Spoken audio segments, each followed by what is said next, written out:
Well, I think we're in a world where there is no 9-to-5 job just out there anymore. The artist with a good idea, how is that translating into tangible opportunities? As soon as you start to think about yourself as part of an ecosystem, the dots do begin to join. And that might just be reaching out to somebody else who you know also does filmmaking. Your journey in the creative sector is a lifelong journey, and it's not going to be one quick hit wonder. Also, this is not just like my personal opinion. Oh, I thought you were sitting there just going like...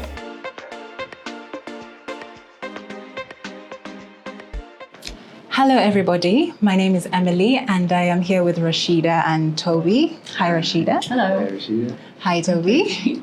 We are going to get into some questions with you, but right before we get into it, we're going to play a little game.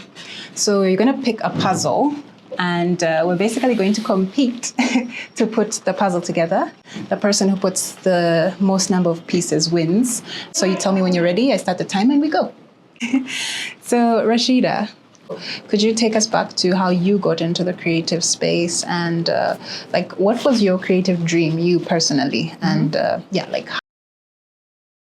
think when you know that you're interested in creativity and being around where art is happening, then you naturally gravitate towards that. And so that's what I did. I've always been interested in going to art events, going to theatre shows, seeing live work happen and being part of not only placing myself as, I haven't gone into being a performer, but I was always very interested in how do we make creativity happen. And so as a creative producer, which I specialised in, I was always doing that even before making those opportunities as a volunteer, as an intern, and connecting to see how it got made, which I really think is the behind the scenes of understanding how we support really the ecosystems that I work in now.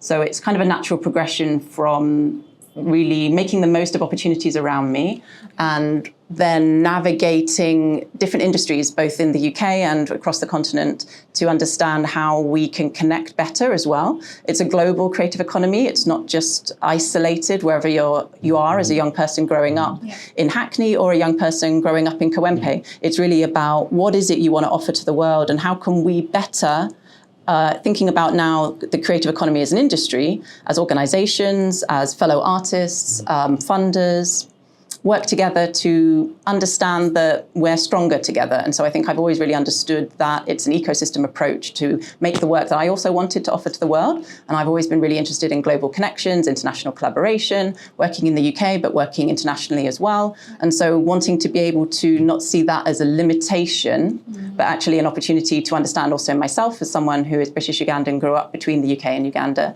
and wanting to further the work of opportunities to really continue that. Okay. By the way, are you a multitasker? Because I'm here like winning and you guys are just not really playing your puzzle. Yeah, let's try and complete more of it then. Yeah. When someone first puts in a first-time application to get maybe a grant or an opportunity at British Council, what do you wish they knew before they even reached out?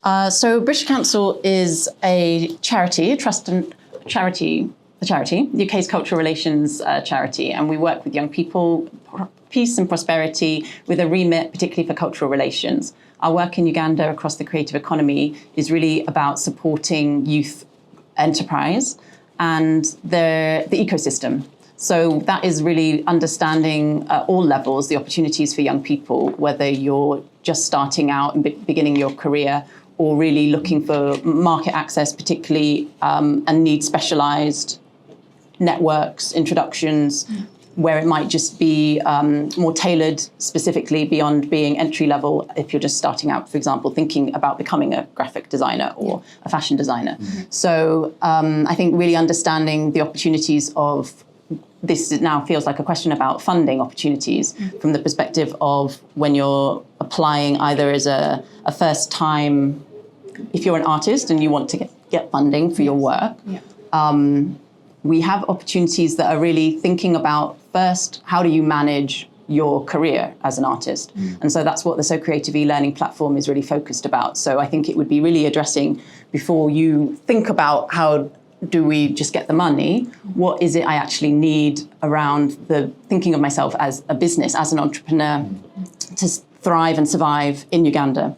So my first recommendation would be, have you checked out the British Council SoCreative e-learning platform, which is really self-paced modular learning around thinking of yourself as the creative and the ecosystem around you and your business.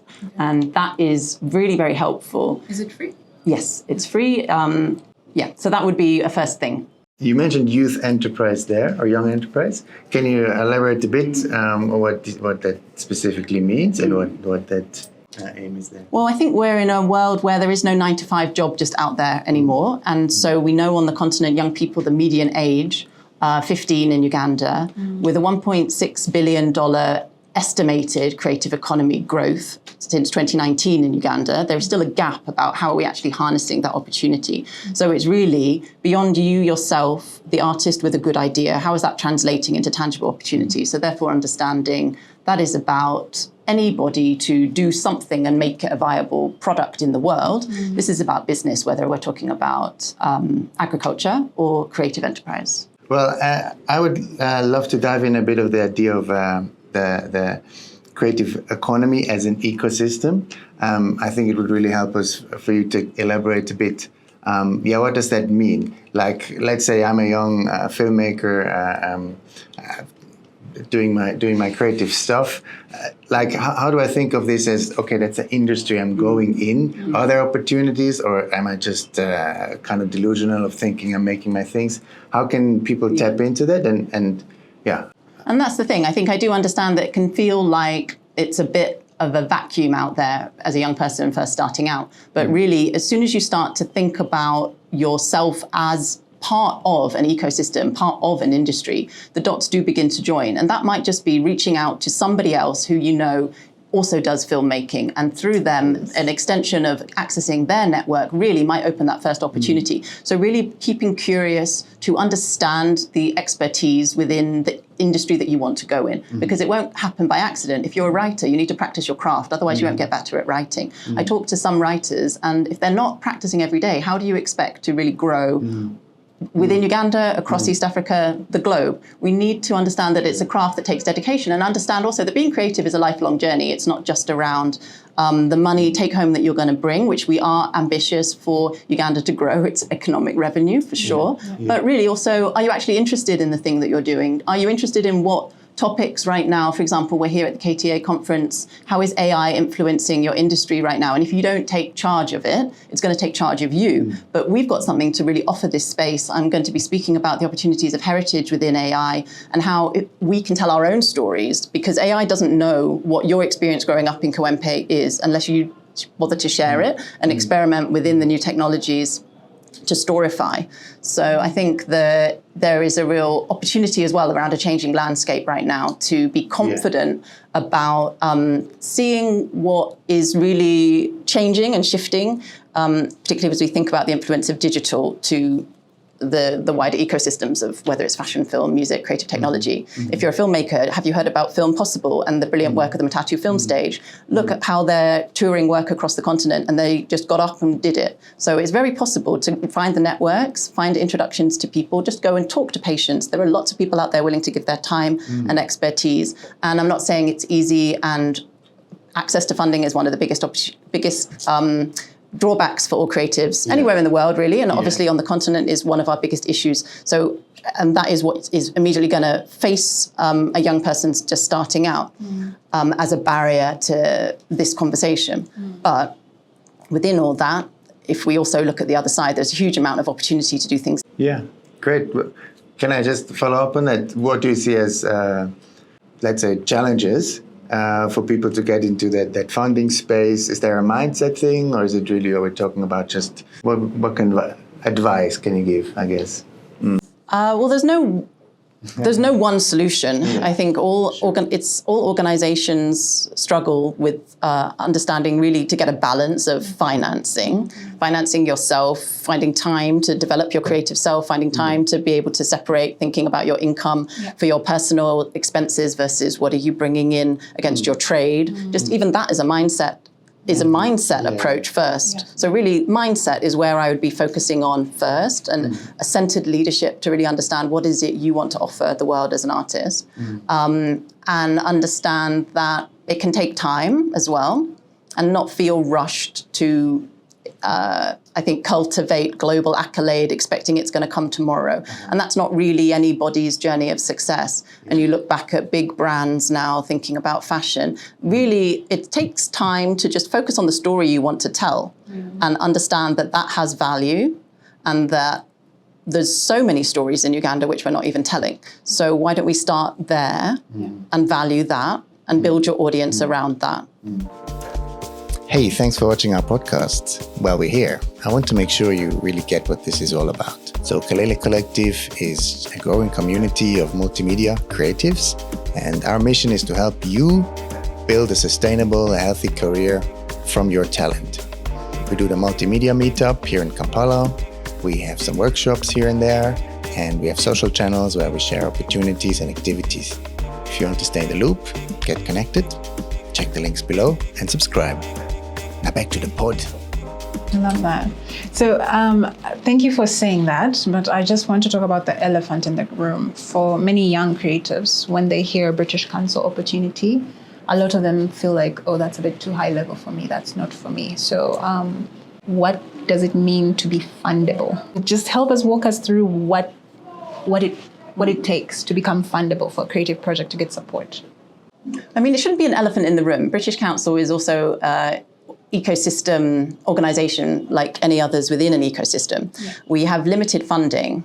We're in a country and a continent that has limited funding straight from government to make art and culture happen. Yeah. So the few grant givers that have funding become spotlit in a way that is also difficult to navigate around access to opportunity for even our limited funds. So we're also aware that there's so much more need than we're able to grant. We get over 300 applications, for example, for our Festival Connect grant call out. The odds on being able to be a grantor are less than 10%. We've been able to fund, I think it's 20 festivals in the last round, which has significantly grown from 7 last year, which is also, the budget has doubled, which is really fantastic. But it's always an act of balance for us also around how we can meet demand versus what we also have. But we're also ambitious to be able to use our funds to support the direction of travel that we think is growing on the continent. Festivals are thriving, they're ecosystems in themselves. When you support a festival, you're supporting a mini city. For example, film. It's all of the backstage crew, it's all of the actors, it's that international circuit route that the Matatu Film Stage are going to go around globally through one small seed fund grant. And so I think it's really also, as a sector and artists within the ecosystem, to champion and support that as well, because we can't do everything. And I think we're also recognized as an organization, our funds are limited. So when you think about what that means around what you can do and what you can't do, I think we're clear that our open calls will not be for an entry-level festival grantor. We're looking at festivals who've had a track record of three editions, for example. But then if you are interested in running your own festival and beginning to enter into the festival ecosystem, talk to Matatu Film Stage, understand how they began that Film Possible Festival. And that would be my recommendations to then you begin to see how the dots can join and place yourself in that ecosystem. But it takes time as well. And I think that's also what we are interested in doing around. By supporting one festival, there is going to be a ripple effect for Uganda, which will affect then even just that young person who attends that open screening that the Matatu Film Festival are doing this year. Yeah. They're not staying in traditional film spaces such as Acacia Mall. They're also breaking out of the fourth wall and being much more accessible as film should be. Amazing. And that really, the ideal would be if a young person can be inspired through seeing their own stories on film, knowing that all the film crew are Ugandan, that the music is East African, that there's stories to tell that haven't been seen before. We can inspire that young person to maybe go into film as a career. Wow, that's amazing. And I wanted to ask, you've gone through a lot of applications. What's the difference between an applicant who thinks they're ready and one who actually is? Okay, good question. I mean, a good idea is always I think advice around just writing a good application. I would say is having a good idea and being able to translate it so that I can also understand the good idea. So you might think that you've written the best application and there's no way you can't be funded by the British Council and like, what? And then you might get a rejection. But really, did you even get somebody else to read your application? And so just thinking it through, taking a bird's eye view on what you actually want to put forward really does improve quite dramatically just proofreading. We see a lot of, just generally reviewing a lot of applications, you just see simple things that if an applicant maybe had got somebody else to read it or got some different advice, could have just made a difference between getting onto a shortlist or not.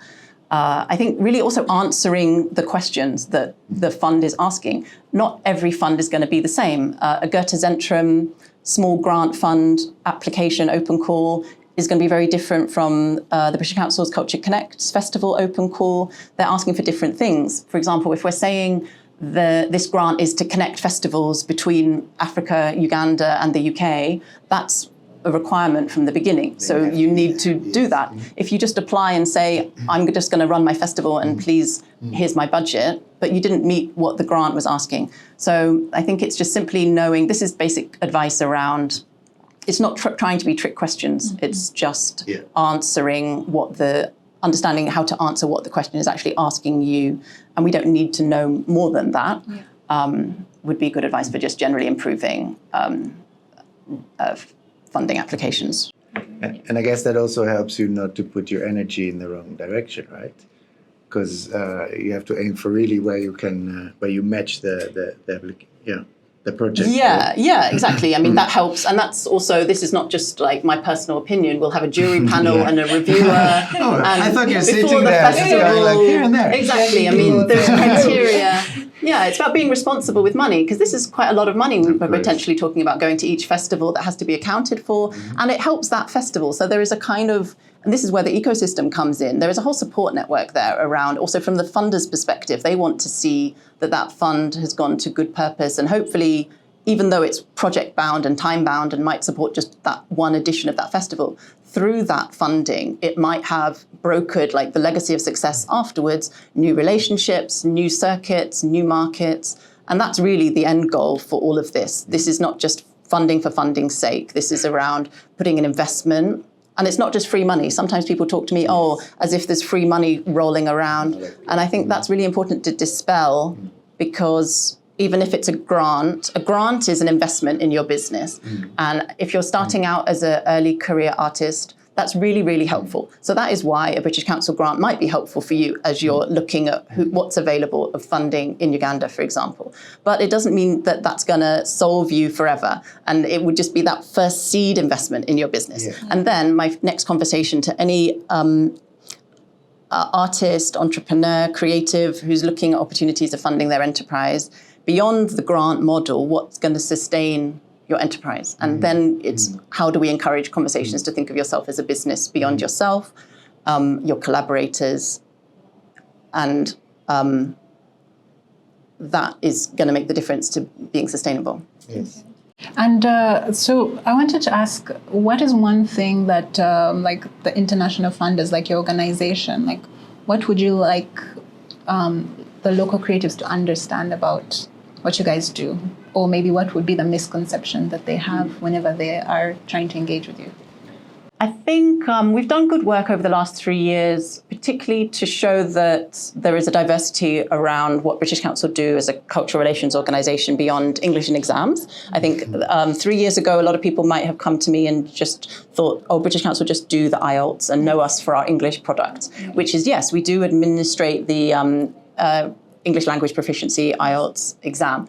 But we also have a whole arts and culture business unit within our cultural engagement strand of work. And I think that visibility has been important to me and important to the organisation, that we're seen to be accessible and seen to be relevant, and I hope seen to be supporting a range of organisations, because we're very aware that we're operating an ecosystem with very limited grant givers and very few opportunities to fund creativity to happen, which I'm very passionate about, because we need to put into this ecosystem for it to thrive. And we want them to grow. as like whether it's a festival, a film, a musical talent. And so being able to also take a journey over time with an organization, I think is the strategy generally of the British Council Sub-Saharan Africa Arts Programme, which is also over the last 3 years, we now work in 3-year-long programme timelines. 4 years ago, we weren't working in the current model that we work in now. And I think that's much better for sustainability and with more conscious footprint. Okay, I have 2 more questions. One of them is, do you think creatives capacity building should be approached uniquely because they're more skill-based, they are more practical, and maybe they would rather not sit in a conference hall seated with a PowerPoint, that's what I'd like to know. So I'd speak to the example of our work with fashion. We really need to be competitive, not only within Uganda, East Africa, the market of the continent, to grow viable business brands. And so it's supporting designers get to grips with thinking about the opportunities of e-commerce, just their general cash flow, their revenue, their income, outgoings. There's a lot of basics that we've spent time on supporting designers through our program, particularly for CDNA, where it's been worth that time and that focus on capacity building. It's hugely, hugely important. But alongside that, we also need to give time and space to creativity, to understanding that this is fashion is an art form, and the opportunity to understand the ecosystem market, such as a fashion week. Africa Fashion Week London is a huge international showcase opportunity. It's not just about being on the runway. It's also about understanding that once you're on that runway, do you have the follow through to meet market demand of stockists, buyers? If I introduce you to a range of international clients who might be interested in your brand, are you actually ready to supply 1,000 stock order that they might ask you for tomorrow? And if you're not, well, let's take that time to get you ready, because I'm ambitious for you to be that ready. About getting ready, I think you mentioned that platform. Already slipped my mind. Please share that again and let us know what this is about and who it's for. Yeah, so the SoCreative e-learning platform is a British Council product that's quite unique in terms of offering enterprise skills, self-paced modular learning, and taking you through the building blocks of running your own enterprise. So it's got 4 different distinct modules that then split into different categories to do with like social enterprise and IP, managing, just generally the introduction to what is the creative economy, where we began this conversation. And I think that's really helpful, because then it's really, let's go on that journey to understand it. And we know we're dealing with often a lack of even that kind of learning and expertise. It's not like that's coming from university space or our technical TVET education spaces. There is a gap around, if I know I'm a creative, but then what's the backbone around being a toolbox, really, to help me along my journey of career development. So I think that's the best way to describe how to think of the SoCreative e-learning platform. We've made it personable, and we've done live sessions with some fantastic facilitators here at the British Council in Uganda. Bhavya, who runs Kona, just really amazing people who bring the content to life. And that's really important. So it's not like school. It's not trying to be. It's trying to be a toolbox that can help support you on your journey. And you can do it in your own time. So I think what we found as feedback is that whether it's even an entry-level artist, somebody right at the beginning, or a more experienced entrepreneur who've taken the modules, both find value in it. And I think that's also really helpful, because that's also part of my emphasis on thinking of your journey in the creative sector as a lifelong journey, and it's not going to be one quick hit wonder. So that's why I think the more we can add knowledge to digital learning platforms like the SoCreative e-learning platform, which is currently we're adding new modules to it as well, because the creative economy is growing. What does it look like to grow tourism in the creative economy? What does it look like for gastronomy? Our 25 minutes are up, and I just have one question, if you could answer it quickly. Where do you see Uganda's and East Africa's creative scene, and what's our superpower, and where where are the opportunities you think young creatives are missing out on right now, or they're not taking up right now? the superpower of Ugandan superpower is creatives? what I'm hearing. Yeah, I like that. Storytelling, that we're what's sitting on unique so about many us? stories. Yeah. So many stories within Uganda, so many, over 40 different languages, so many clans, so many stories that haven't yet been shared. So it's not like you actually have to be groundbreakingly brilliant to just tell a story in Uganda that I think will find value. So I think as long as we also put a spotlight back on valuing our own heritage, our own stories, our own languages, particularly the opportunity of thinking about AI and multilingual environments, there's a huge opportunity to just do what we've always been doing in Uganda and think about that as an opportunity to grow your creative enterprise. I'm hugely excited by young organizations like Najuma's House, who take us into the Kasubi tombs for a virtual VR reality experience. Like, how amazing is that? Can we do more of that, please? So yeah, that's the future. So thank you so much for your Thanks time a lot. and your name and what do you do? Rasheeda Nalumoso, the head of arts and creative economy with the British Council. Okay, thank you guys. Great. Thanks so much. You're welcome.